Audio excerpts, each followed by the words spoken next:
इस किताब के अंदर जॉर्ज थॉमसन ने 1800 के अंदर राजस्थान के लिए राजपुताना शब्द का यूज किया था। उसके बाद में हमने जाना था कि कर्नल जेम्स टोड नाम का एक व्यक्ति हुआ करता था, तो स्कॉटलैंड से आया था, अंग्रेजों का प्रतिनिधि था तथा राजस्थान के अंदर अंग्रेजों का पॉलिटिकल एजेंट बन के आया था। घोड़े वाले बाबा के नाम से जाना जाता है। इसने राजस्थान के लिए रायथान अथवा राजस्थान शब्द दिया है सबसे पहले।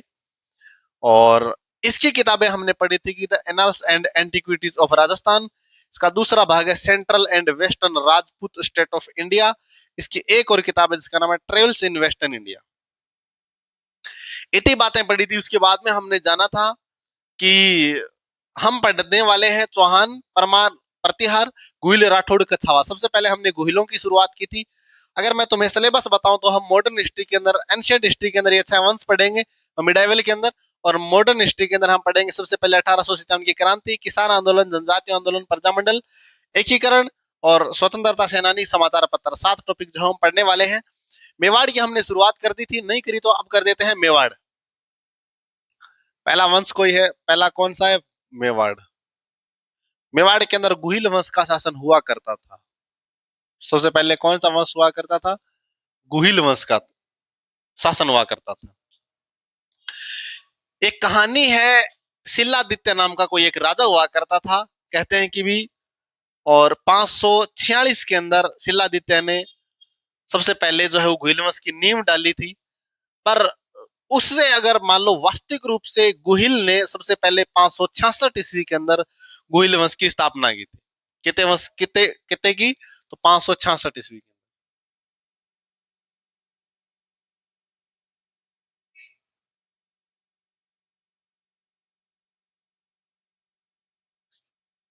किसने की थी? तो गुहिलों ने की थी। गुहिल नाम का एक व्यक्ति था, गुहिल। अब हम आगे चलते हैं मेवाड़ के गुहिल वंश के बारे में। तो ध्यान रखना आपने, गुहिल वंश है, कौन सा वंश? वंश है गुहिल वंश। गुहिल वंश के बारे में सबसे पहला कोई राजा है तो उसका नाम है बप्पा रावल। से बाप्पा रावल के नाम से भी जाना जाता है, पर मुख्य रूप से कई किताबों के अंदर इनका नाम है बप्पा रावल। से क्या कहा जाता है? बाप्पा रावल भी कहा जाता है। तो बप्पा रावल के बारे में कुछ बातें मैं तुम्हें बता देना चाहता हूँ। ये टाइम हुआ करता था 734 के आसपास का। 734, 8वीं शताब्दी का मान के चलो।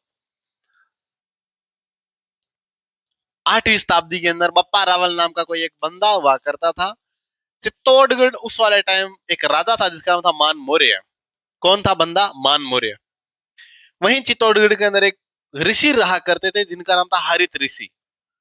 और बप्पा रावल उन हरित ऋषि का चेला हुआ करता था, शिष्य हुआ करता था, और उनकी गायें वाएं चरा के लेके आया करता था। कहानियां कहती है कि भी बप्पा रावल के गुरु हरित ऋषि एक दिन स्वर्ग सिधार रहे थे। उनका टाइम जो है वो आखिरी चल रहा था, और उसने कहा कि मैं अपने प्रिय चेले के दर्शन करना चाहता हूं। और जब चेला बप्पा रावल आता है तो उन्होंने कहा कि भी चले,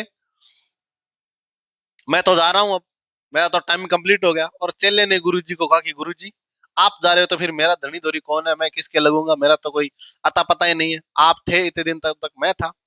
पर गुरुजी ने कहा कि तू शिव जी की भक्ति कर, शिव जी की भक्ति कर, शिव जी प्रसन्न होकर तेरे को कोई ना कोई आशीर्वाद देंगे। कहते हैं कि बप्पा रावल ने शिव जी की भक्ति करी और शिव जी ने कहा कि कल का सूरज तेरा जो है चित्तौड़ की राजधानी के अंदर होगा, कल तू चित्तौड़ का राजा बन जाएगा। बप्पा रावल ने वो आशीर्वाद माना, पर बप्पा रावल ने इस बात पर विश्वास नहीं किया। पर मान मौर्य उस वाले टाइम चित्तौड़ का राजा हुआ करता था। कहते हैं कि उस वाले टाइम अरबों का आक्रमण हो रहा था, और अरबों के आक्रमण के समय जो जनता हुआ करती थी, जो मंत्री हुआ करते थे, उन्होंने मान मौर्य को हटा दिया और बप्पा रावल के पास खुद आए चल के, और बप्पा रावल को कहा कि बप्पा रावल हम आपके पास आए हैं, आप चित्तौड़ के राजा बन जाओ। मान मौर्य जो है बप्पा रावल का मामा लगा करता था, यूं कहूं तो भांजा है बप्पा रावल मान मौर्य का। तो लिखता हूं मैं बातें।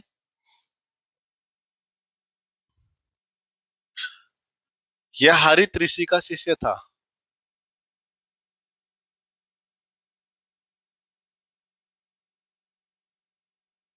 कौन है?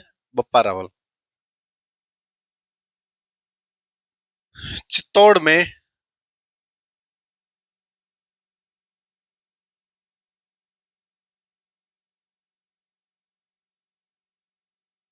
मान मौर्य को हटाकर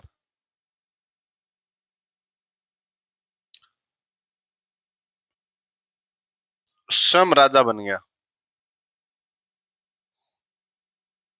हरित ऋषि की गायें चराया करता था। इसकी राजधानी जो है वो अपनी राजधानी नागदा बनाता है, और नागदा में शिव जी का आशीर्वाद था, इसलिए नागदा में एक लिंग जी का मंदिर बनवाया था।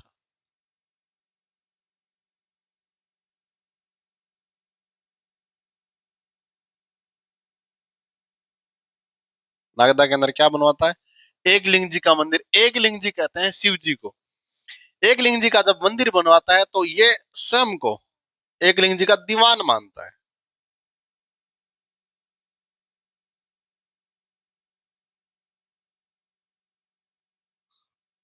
एक लिंग जी का दीवान मानता है। तो ध्यान रखना, बप्पा रावल जो कि हरित ऋषि का चेला हुआ करता था, चित्तौड़ के अंदर मान मौर्य को हराकर स्वयं चित्तौड़ पर अधिकार कर लेता है। चित्तौड़ का किला जो है वो मौर्य साम्राज्य के टाइम का ही बना हुआ है। और एक बंदा था जिसका नाम था चित्रांग मौर्य। क्या नाम था?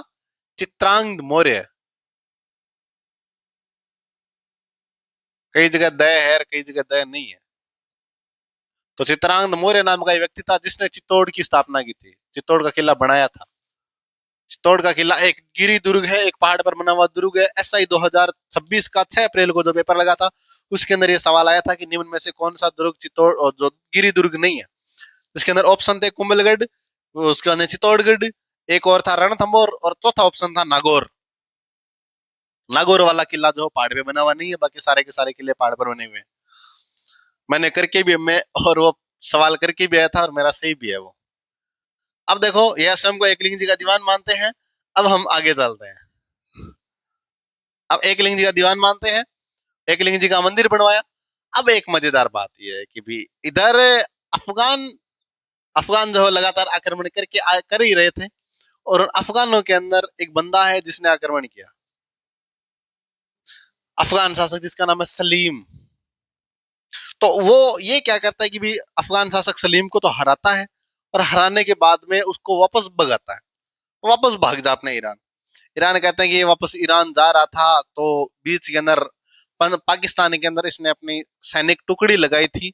धीरे धीरे वो एक शहर में तब्दील हो गया। आज उस शहर को हम कहते हैं रावलपिंडी, जो कि पाकिस्तान के अंदर स्थित है। पर छोड़ के आया लास्ट में ईरान के अंदर, और इसने अपने ईरान के अंदर उस राजा को हटा दिया तथा वहां पर अपने भांजे को राजा बनाया था। इसने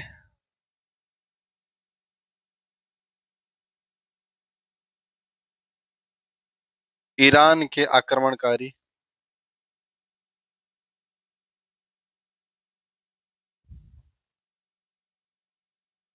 सलीम को हराया।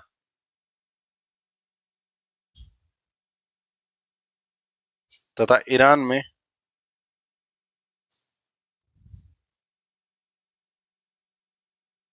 अपने भांजे को राजा बनाया।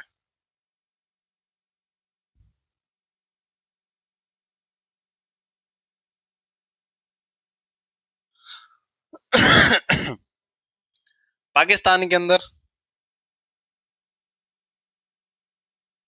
एक शहर की स्थापना करता है, उस शहर का नाम है रावलपिंडी।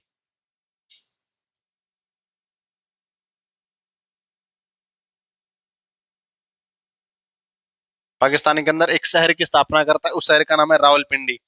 और इंटरेस्टिंग बात, एक बंदा है जिसका नाम है चिंतामणि विनायक वैद्य, जिसे हम सीवी वैद्य के नाम से भी जानते हैं। सीवी वैद्य ने इसकी तुलना चार्ल्स मार्टेल से की।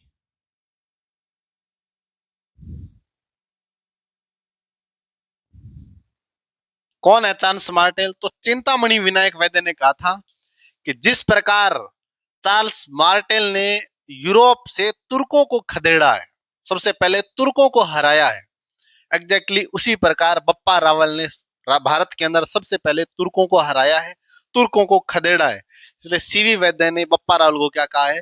तो बप्पा रावल को चार्ल्स मार्टेल कहा है। और सुनो, सबसे पहले सबसे प्रतापी शासक था ये, क्योंकि इन्होंने जो है वो 115 ग्रेन के सोने के सिक्के जलाए थे।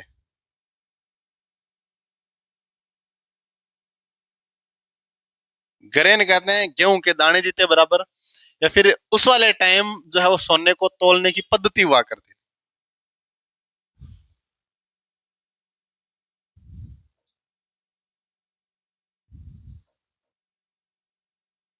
जारी किए थे। उपाधि है इनकी हिंदू सूरज, राजगुरु और चकवे। हिंदुओं का सूरज था, सभी राजाओं का गुरु था, चारों दिशाओं को जीतने वाला था, इसलिए चकवे है। बप्पा रावल ये राजा है। कई किताबें बप्पा रावल के बारे में बताती है कि बप्पा रावल जिसके 35 हाथ की धोती पहना करता था वो बंदा, मतलब ऐसे उसका उसकी शक्ति का प्रदर्शन करके बताती है। कहते हैं कि भी वो नाश्ते के अंदर 22 बकरे खाया करता था, सुबह का ब्रेकफास्ट एक रेवड़ तो वो नाश्ते के अंदर खा जाया करता। और जैसे 35 हाथ की धोती देख लो, एक हाथ इतना बड़ा होता है, 35 हाथ इतने बड़े करके तो पूरे घर के चारों ओर से धोती लपेटी जा सकती है, इतनी धोती जो है वो पलेटता था, ये कई इतिहासकार बताते हैं। तो मैंने तुम्हें बता दिया। तो देख लो अपने बप्पा रावल, जिसके बारे में कहा जाता है कि हरित ऋषि का चेला हुआ करता था, चित्तौड़ के अंदर मानमोरे को हरा करके स्वयं अधिकार कर लेता है। चित्तौड़ ये मानमोरे का भांजा है बप्पा रावल। नागदा के अंदर एकलिंग जी का मंदिर बनवाया था, उनकी राजधानी में नागदा थी। स्वयं को एकलिंग जी का दीवान मानता है। ईरान के आक्रमणकारी सलीम को हराया था तथा इसने अपने भांजे को राजा बनाया था। पाकिस्तान के अंदर रावलपिंडी शहर की स्थापना की थी। सीवी वैद्य, चिंतामणि विनायक वैद्य ने इसकी तुलना चार्ल्स मार्टेल से की थी। चार्ल्स मार्टेल वह बंदा है जिसने यूरोप में सबसे पहले तुर्कों को हराया था। और इन्होंने 115 ग्रेन के सोने के सिक्के भी जारी करे हैं। इनकी उपाधि हिंदू सूरज, राजगुरु और चकवे है। इनकी उपाधि क्या है? हिंदू सूरज, राजगुरु और चकवे।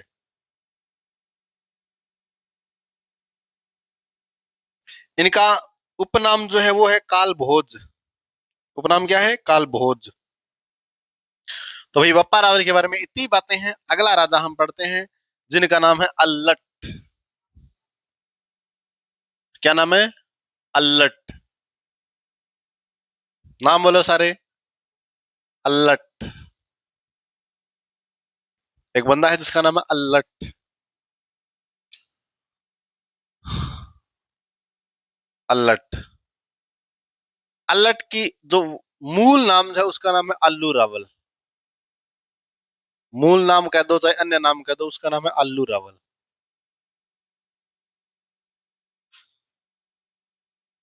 इनके बारे में कहा जाता है कि सबसे पहले इंटरकास्ट मैरिज करने वाले यही थे। और इंटरकास्ट क्या? इंटरनेशनल। हूण राजकुमारी थी जिसका नाम था हरिया देवी। तो हूण राजकुमारी हरिया देवी से विवाह किया था। विवाह किया था। हूण अपने भारत के अंदर नहीं थे। और हरिया देवी ने एक शहर की स्थापना की थी, उसका नाम था हर्षपुर।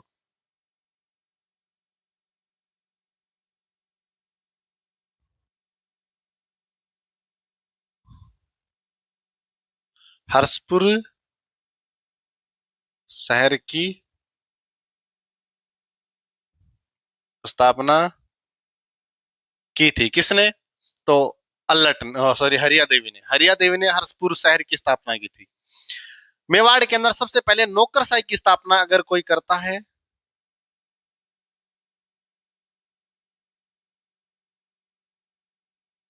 सर्वप्रथम नौकरशाही की स्थापना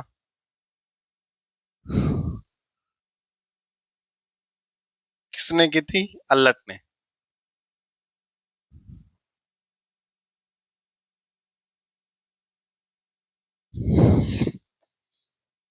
तो ये बातें हैं अल्लट के बारे में। पप्पा रावल के बाद में अगला बंदा जो है, पप्पा रावल के बारे में एक बात और है कि पप्पा रावल अंतिम समय में संन्यास ले लिया था और अपने बेटे खुमान को राजा बनाया। हम खुमान के बारे में इसलिए नहीं पूछ पढ़ते क्योंकि खुमान के बारे में जो सवाल जो है वो एग्जाम के अंदर आते हैं नहीं। तो अल्लट, जिसका एक और नाम था आलू रावल, हूण राजकुमारी हरिया देवी से ब्याह किया था। हरिया देवी ने हरसपुर शहर की स्थापना की है। मेवाड़ के अंदर सबसे पहले नौकरशाही की स्थापना किसी ने की है तो वो है अल्लट। और इंटरेस्टिंग बात इनके बारे में ये है कि पहले गुहिलों की राजधानी हुआ करती थी नागदा, और अब ये राजधानी नागदा से लेकर के दूसरी जगह चले जाते हैं जिसका नाम है आहड़। तो राजधानी जो है वो स्थानांतरित कर ली जाती है। तो राजधानी नागदा से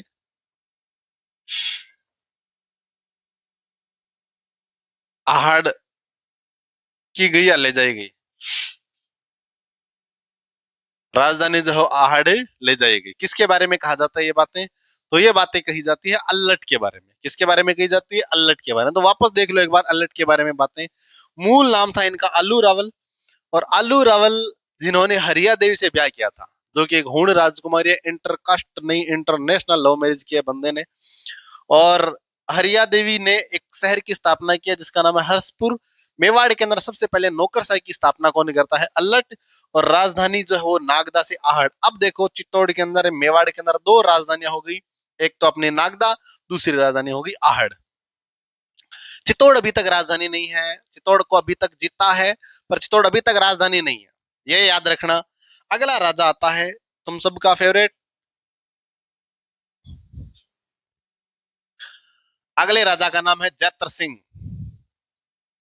राजा का क्या नाम है? राजा क्या नाम है? जैत्र सिंह। अगले राजा का नाम है जैत्र सिंह। राजा का क्या नाम है? जैत्र सिंह। तो अब हम पढ़ेंगे जैत्र सिंह के बारे में। जैत्र सिंह के टाइम के अंदर सबसे महत्वपूर्ण और सबसे इंटरेस्टिंग घटना होती है एक युद्ध, जिस युद्ध का नाम है भूताला का युद्ध। भूताला का युद्ध। भूताला का ये होता है अपने 1227 ईस्वी के अंदर। किस किस के बीच में होता है? तो एक तो मेवाड़ के राजा थे जैत्र सिंह, एक दिल्ली का सुल्तान था जिसका नाम था इल्तुतमिश, रजिया के पापा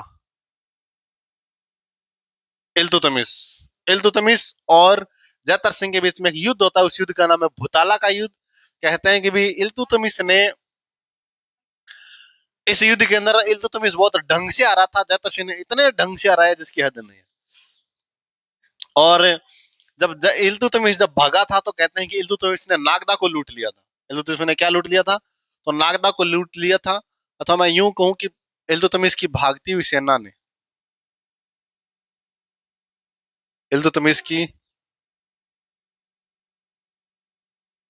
भागती हुई सेना ने नागदा को लूट लिया था। नागदा को लूट लिया था। इल्तुतमिश की भागती हुई सेना ने नागदा को लूट लिया था। अब जैतर सिंह की एक बात समझ में आ गई थी कि अपने को राजधानी बदलनी चाहिए। कहा? ऐसे नागदा आहड़ को हर कोई लूट के लेके चला जाता है, तो क्यों नहीं अपने को राजधानी दूसरी जगह ले जानी चाहिए? अपने को राजधानी दूसरी जगह लेके जानी चाहिए। तो पहले देखो जतर सिंह से पहले अल्लट, अल्लट वाले टाइम के अंदर राजधानी कौन सी हुआ करती थी? आहड़। आहड़। और बप्पा रावल वाले टाइम नागदा, तो इनकी राजधानी नागदा भी थी और आहड़ भी थी। नागदा को लूट लिया किसने? इल्तुतमिश ने। अब इन्होंने कहा कि अब क्या किया जाए, तो अब आप अपने एक राजधानी बनाते हैं। कौन सी? तो राजधानी बनाते हैं एक नई, और नई वाली राजधानी का नाम है चित्तौड़। क्या नाम है? तो राजधानी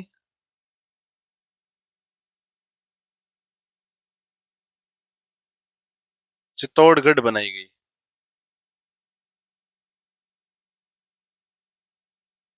राजधानी कौन सी बना ली इन्होंने? चित्तौड़गढ़ बना ली। किसने?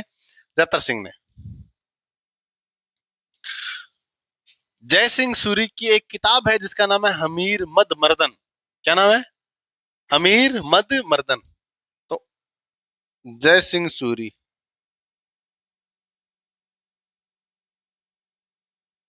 की पुस्तक का नाम क्या है? हमीर मद मर्दन। हमीर मद मर्दन। हमीर कहते हैं अमीर को, उस वाले टाइम अमीर था इल्तुतमिश। मद कहते हैं घमंड को। मर्दन कहते हैं तोड़ने को। कहते हैं कि हाँ, जय सिंह सूरी लिखता है कि इस युद्ध के अंदर इल्तुतमिश के घमंड को चूर चूर कर दिया था। किसने? जैतर सिंह ने। वास्तव में जैतर सिंह एक बहुत शक्तिशाली ताकतवर राजा हुआ करता था, और जैतर सिंह ने इल्तुतमिश को इतना ढंग से हराया कि इल्तुतमिश ने यहाँ से आओ देखा ना ताओ बस दिल्ली की ओर भागता ही चला। भागते भागते जैतर सिंह को लग रहा था कि भी अब भागती हुई सेना के पीछे हम वार नहीं करते, इसलिए जैतर सिंह ने इनको जाने दिया। पर इन्होंने मौके का फायदा उठाया और भागती हुई सेना ने नागदा को लूट लिया। नागदा को जब लूटा तो इन्होंने अपनी राजधानी चित्तौड़गढ़ बना ली। जय सिंह सूरी की पुस्तक हमीर मधुवर्धन है, और जैतर सिंह का टाइम जो है वो मेवाड़ का स्वर्ण काल था। उस वाले टाइम क्या था? गोल्डन पीरियड था, स्वर्ण काल था।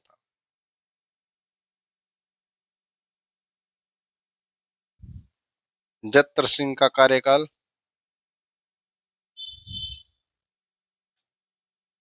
मेवाड़ का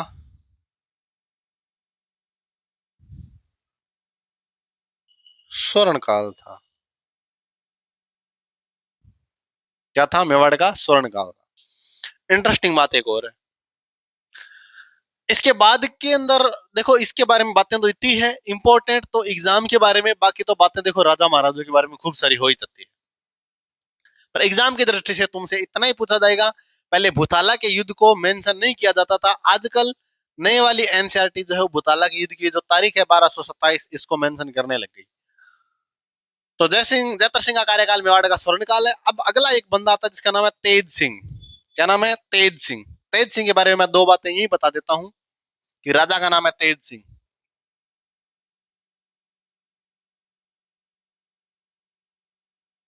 आगे हम पढ़ेंगे, जब हम कल्चर पढ़ेंगे तो तेज सिंह के टाइम के अंदर एक चित्रकला जिसका नाम है श्रावक प्रतिक्रमण। श्रावक प्रतिक्रमण सूत्र चूर्णी, ये एक चित्रकला है। अब आगे हम इसके बारे में बहुत डिटेल से जानेंगे। तो आज हमने तीन राजाओं के बारे में पढ़ दिया, एक बप्पा रावल, दूसरा अल्लट, तीसरा जैतर सिंह। अब हम चौथे राजा के बारे में पढ़ने जा रहे हैं। तो चौथे राजा की हिस्ट्री के अंदर हम प्रवेश करने जा रहे हैं। तो फटाफट से अपनी कमर की पेटी बांध लीजिए, और अब एक बड़े राजा के बारे में पढ़ेंगे। और बहुत अब इतिहास अपना ओरिजिनल शुरू होता है। और अगले राजा का नाम है अपने रतन सिंह। अच्छा, रतन सिंह से पहले रतन सिंह के पिताजी किया करते थे, उसके बारे में बातें बाद में बताऊंगा। उससे पहले मैं तुम्हारा एक बार फटाफट से क्या करवा देता हूँ, रिवीजन करवा देता हूँ। सुनो फिर। सबसे पहले हमने पढ़ा था कि बप्पा रावल के बारे में। तो इसने ये हारित ऋषि का चेला हुआ करता था। हारित ऋषि के आशीर्वाद से ये नागदा के चित्तौड़ का राजा बनता है। एकलिंग जी का ये मंदिर बनवाता है नागदा के अंदर। एकलिंग जी का खुद को दीवान मानता है। मेवाड़ के अंदर उस वाले टाइम राजा हुआ करते थे मान मौर्य, जो कि बप्पा रावल के मामा हुआ करते थे। और चित्तौड़ का किला चित्रांगद मौर्य ने बनाया था। मौर्य साम्राज्य का कोई शासक हुआ करता था। उसके बाद में हमने पढ़ा कि भी बप्पा रावल जो कि वास्तव के अंदर एक शक्तिशाली राजा था। एक तुर्कों का आक्रमण होता है, उस बंदे का नाम है सलीम। तो बप्पा रावल ने सलीम को हराया, तथा सलीम को हराने के बाद सलीम को वापस ईरान छोड़ गया। बीच के अंदर पाकिस्तान के अंदर बीच में पाकिस्तान के अंदर रावलपिंडी नामक का एक शहर स्थापित करता है। और ईरान के अंदर जब छोड़ गया तो इसने अपने भांजे को राजा बना दिया। बप्पा रावल वास्तव के अंदर एक शक्तिशाली राजा हुआ करता था, क्योंकि इसने चारों ओर के कई राजाओं को हराया है। और सीवी वैद्य, चिंतामणि विनायक वैद्य ने इसकी तुलना चार्ल्स मार्टेल से की है। चार्ल्स मार्टेल वो बंदा है जिसने यूरोप में सबसे पहले तुर्कों को हराया है। ठीक है। तो फिर बप्पा रावल के 115 ग्रेन के सोने के सिक्के मिलते हैं। बप्पा रावल की तुलना जो है मैंने बताई दी फ्रांसीसी सेनापति चार्ल्स मार्टेल से की गई थी। और उसके बाद में अगला जो पॉइंट है, बप्पा रावल की उपाधि हिंदू सूरज राजगुरु चकवे है। उसके बाद में अगला राजा अल्लट है, जिसकी जिसने और हरिया देवी हूण राजकुमारी से ब्याह किया था। और ब्याह के बाद में हरिया देवी ने हर्षपुर नामक एक शहर की स्थापना की थी। उसके बाद में हम पढ़ते हैं कि अल्लट ने अपनी नई राजधानी बनाई जिसका नाम है आहड़। और अल्लट के बारे में और बातें पढ़ते हैं कि इसने सबसे पहले मेवाड़ के अंदर नौकरशाही की स्थापना भी की थी। अगला राजा है जैतर सिंह। जैतर सिंह के बारे में सबसे पहला है 1227 बैटल ऑफ भूताला, भूताला का युद्ध। जैतर सिंह वर्सेस इल्तुतमिश, जो कि रजिया के पापा है, रजिया सुल्तान। और इल्तुतमिश इस युद्ध के अंदर हार जाता है। इल्तुतमिश ने नागदा को लूट लिया था। तो जैतर सिंह ने अपनी नई राजधानी बनाई थी और नई राजधानी का नाम है चित्तौड़। नई राजधानी का क्या नाम है? चित्तौड़। चित्तौड़ के अंदर राजधानी बना लेते हैं। उसके बाद में हमने ये पढ़ा था कि चित्तौड़ के अंदर जब राजधानी बना लेते हैं तो एक जय सिंह सूरी नाम का बंदा है जिसने किताब लिखी थी जिसका नाम था हमीर मद मर्दन। इसके अंदर इल्तुतमिश का घमंड चूर चूर कर दिया था इसमें जैतर सिंह ने। और जैतर सिंह का टाइम पीरियड मेवाड़ का स्वर्ण काल कहलाता है। अगला राजा है रतन सिंह। रतन सिंह के बारे में महत्वपूर्ण बातें अगर मैं बताऊं तो आक्रमण है, पहला साका है। आपने 1303 का पहला साका सुना होगा, चित्तौड़ का पहला साका पद्मिनी से संबंधित है। तो क्यों ना हम पद्मिनी से संबंधित बातें करते हैं, कौन थे, कहां के थे। उससे पहले मैं बता दूं कि गुहिलों की 24 शाखाएं हुआ करती थी। रतन सिंह एक छोटा भाई था जिसका नाम था कुंभकर्ण। रतन सिंह के छोटे भाई का नाम था कुंभकर्ण। मैं आपको और बातें बताऊंगा।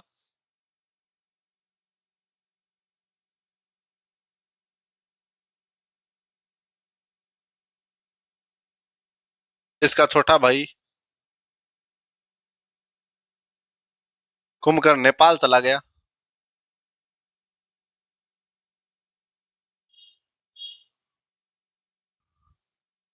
तथा वहां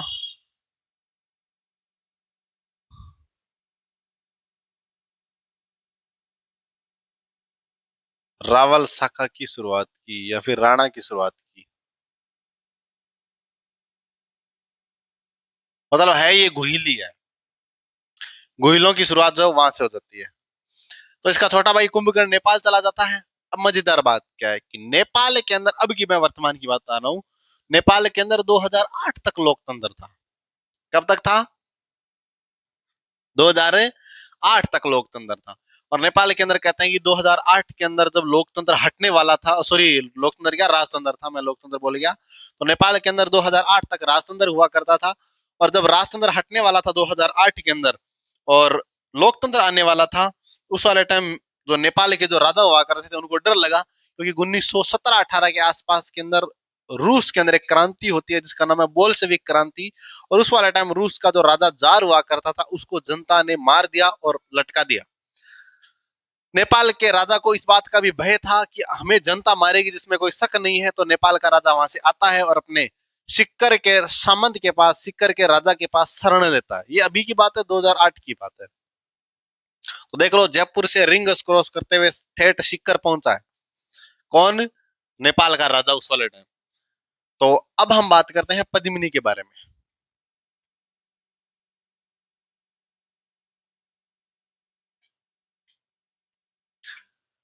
कहानियां कहती है कि यह सिंहल द्वीप से आज का हम श्रीलंका मानते हैं, वहां इनका जन्म हुआ था। तो जन्म कहां हुआ था? सिंहल द्वीप।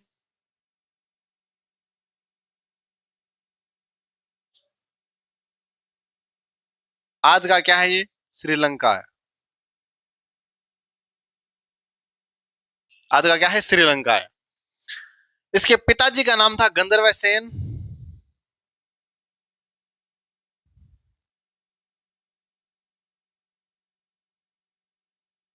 इनके माता का नाम था चंपावती।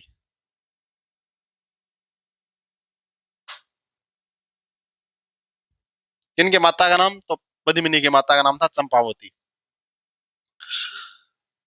माता चंपावती, पिता गंधर्व सेन। इनका जन्म जो है वो सिंहल द्वीप पर हुआ था। सिंहल द्वीप पर जन्म होता है।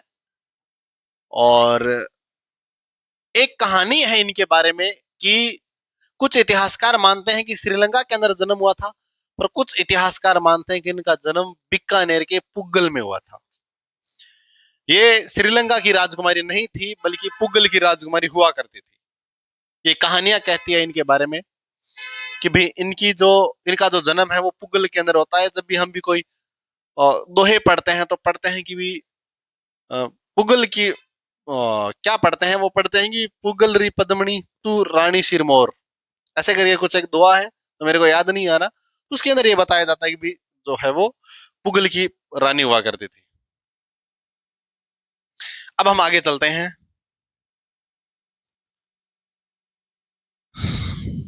अब हम आगे चलते हैं, एक मजेदार कहानी सुनाता हूं। एक तोता है जिसका नाम है हीरामन। तोते का नाम क्या है? हीरामन।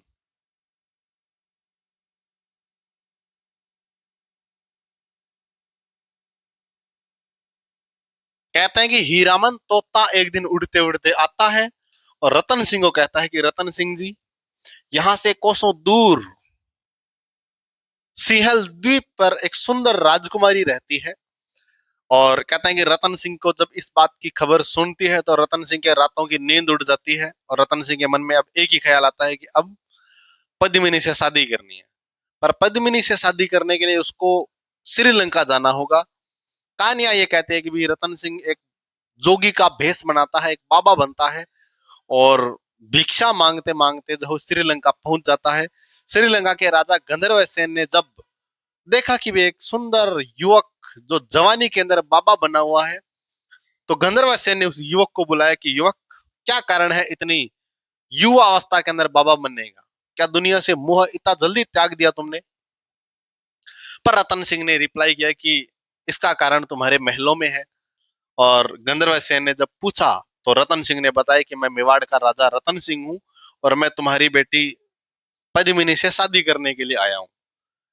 श्रीलंका उस वाले टाइम बहुत छोटा सा छोटी सी रियासत हुआ करती थी। मेवाड़ उस वाले टाइम राजस्थान की सबसे बड़ी रियासत हुआ करती थी और मेवाड़ के चर्चे दूर दूर तक हुआ करते थे। तो गंधर्व सेन इस बात के लिए राजी हो जाते हैं और गंधर्व सेन जो है वो रतन सिंह जी की शादी पद्मिनी से कर देते हैं।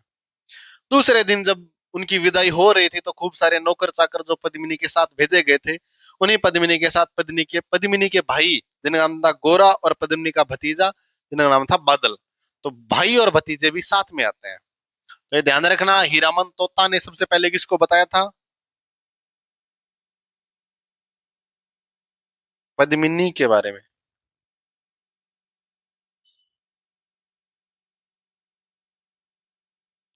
पद्मिनी के बारे में किसको बताया था? ये बारे में रतन सिंह को बताया था।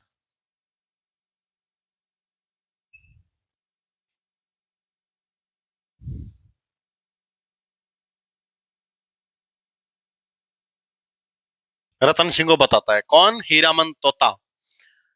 शादी हो जाती है। कहते हैं कि भी पद्मिनी बहुत सुंदर रानी हुआ करते थे और उन्हीं के दरबार में एक बंदा था जिसका नाम था राघव चेतन। कहानियां कहती है कि भी राघव चेतन जो है वो उनके दरबार का एक विद्वान था, दरबारी विद्वान था। और कहते हैं कि उसकी निगाहें एक बार पद्मिनी पर पड़ती है और पद्मिनी इतनी सुंदर थे कि वो उसकी उनकी सुंदरता पर मोहित होकर के चक्कर खा के गिर जाता है। इस बात का पता जब रतन सिंह को चलता है तो रतन सिंह ने राघव चेतन को कहा कि राघव चेतन मूर्ख व्यक्ति, जिस थाली के अंदर खा रहा है उसी थाली के अंदर छेद। हमारे दरबार के अंदर हमारा दरबारी विद्वान बनकर रह रहा है और हमारी बहन बेटियों हमारी लुगाइयों पर तेरी बुरी नजरें हैं। ऐसा करके जो है वो राघव चेतन को खूब सारा अपमानित किया जाता है। राघव चेतन यहाँ से चला जाता है और राघव चेतन यहाँ से चले जाने के बाद में एक दूसरा ठिकाना ढूंढता है। ऐसा ठिकाना जिसने अब ये ठान लिया था, या फिर मैं यूं कहूं कि ऐसा ठिकाना जो कि चित्तौड़ का पुराना दुश्मन बना हुआ था। ऐसा ठिकाना जो ये सोच रहा था कि कैसे ना कैसे मैं चित्तौड़ पर आक्रमण करके चित्तौड़ को जीतूं। और उस बारूद के अंदर चिंगारी जो कोई था फेंकने वाला, तो उसका नाम था राघव चेतन। ये कहानी हम आगे बढ़ाएंगे अगली क्लास के अंदर। तब तक के लिए आप सभी को राधे राधे। और आज के लिए हम इतना ही पढ़ेंगे। आपको अगर कंटेंट अच्छा लग रहा है तो आप टेलीग्राम चैनल ज्वाइन करें, आप क्विज लगाएं। मेवाड़ी के अंदर जो भी हम पढ़ रहे हैं उनमें से कोई भी सवाल किसी भी परीक्षा के अंदर आ रहा है तो सारे के सारे सवाल जो सोल्व किए जाएंगे। तो मिलते हैं हम नेक्स्ट की क्लास के अंदर। तब तक के लिए आप सभी को राधे राधे। Thank you.